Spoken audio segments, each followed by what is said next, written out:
Ажлын байрыг дэмжих зээл хэнд хэрхэн яаж хүрч байгаа бол бид бүхэн яг одоо хүчит шонхор зах дээр ирсэн байна. Эрүүл мэндийг хамгаалж эдийн засгаас сэргээх 10 их найдын цогц хөтөлбөрийн хүрээнд 3% одоо зээл авсан бизнес эрхлэгчтэйгээ уулзаа явж байгаа. Яг одоо энэ гэр ахын бараг оруулж ирж одоо бизнес эрхлэгч уянгаа ихчтэйгээ уулзаж хэлсэн юм. Сайн байна уу уянгаа ихчээ? Сайн байна уу. За таны ажил төрөл өндөр үү? Тавдаг. За тантай одоо сайхан халуун яриа өрнүүлэн дэш орчих уу? За ор таарна.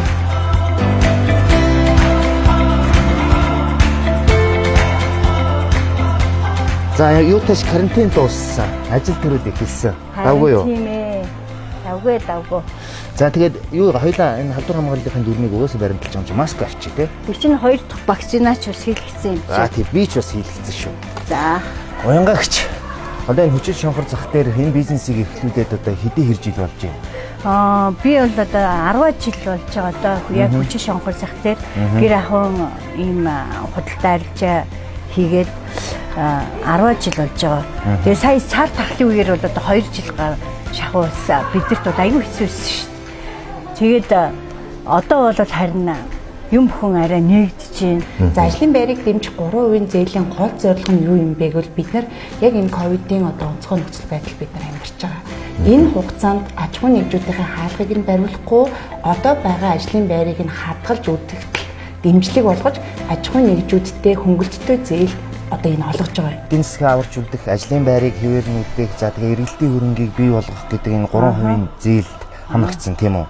Тийм. Тэр талаар би бас танаас ганц нэг зүйл асууя гэж тодлуулъя гэж бодсон. 3% хөнгөлөлттэй зээл нь байгаа онсон шийдвэр байж чадсан уу? Эргэлтийн хөрөнгийг бий болгох энэ 3% зээл маань өмнөх авч ирсэн зээлүүдээс юугаараа ялгаатай байна? Юугаараа давуу талтай байна? Энэ зээл бол одоо яг үгүй бид нар бол сая ингээ юм нэгдээд бүтэн эргэлтэнд орж чадаагүй л байна. Тэгэхдээ энэ бол одоо бидний амьдралд бол маш өөр өгөөжтэй. Цаашаа би нэрээ энэ зээл бол байнга ийм байгаасаа л гэж бодож байна. Тийм бол одоо энэ залуу гэр бүл одоо бизнес эрхэлж байгаа хүмүүс хөвчлэн эмэгтэй хүмүүс байдаг шүү дээ. Ер нь өрх толгойлсон эмэгтэй их байд. Эмэгтэй хүмүүс голчт 8 ээж байна. Бидэрт бол нэрээс маш л нэр нуруунд дээрээс те их л юм авч чаана. За тэгээ энэ одоо жишээлбэл зээлийг авахад барьцаа хөрөнгөө та яаж шийдсэн бэ? Таны барьцаа хөрөнгө хүрсэн үү, болсон уу, яасан бэ? Яг үнийг хэлэхэд бол миний барьцаа хөрөнгө бол дутсан. Тийм. Тэгээд тэр батлан даалтын сан гэж байдаг. Тэрэн дээрээс та ингэж болгож болно гэж хэлсэн. Тийм ээ. Тэгээд тэргээр нь би яаж гүйцээж арга бол аюу их гоё шийдэгдсэн байлээ шүү дээ.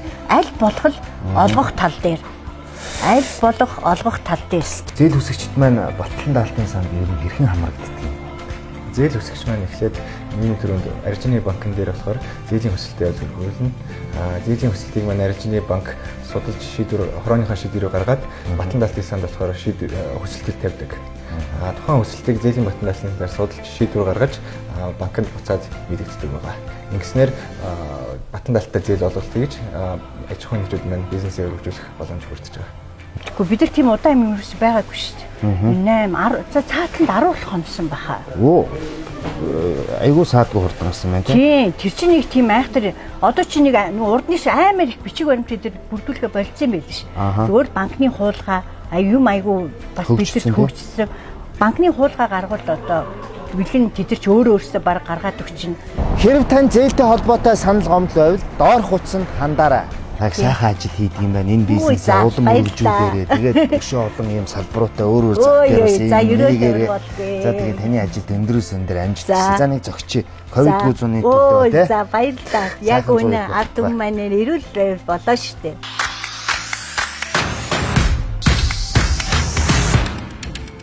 Та ялагч нь байгаарай. Танд амжилт хүсье.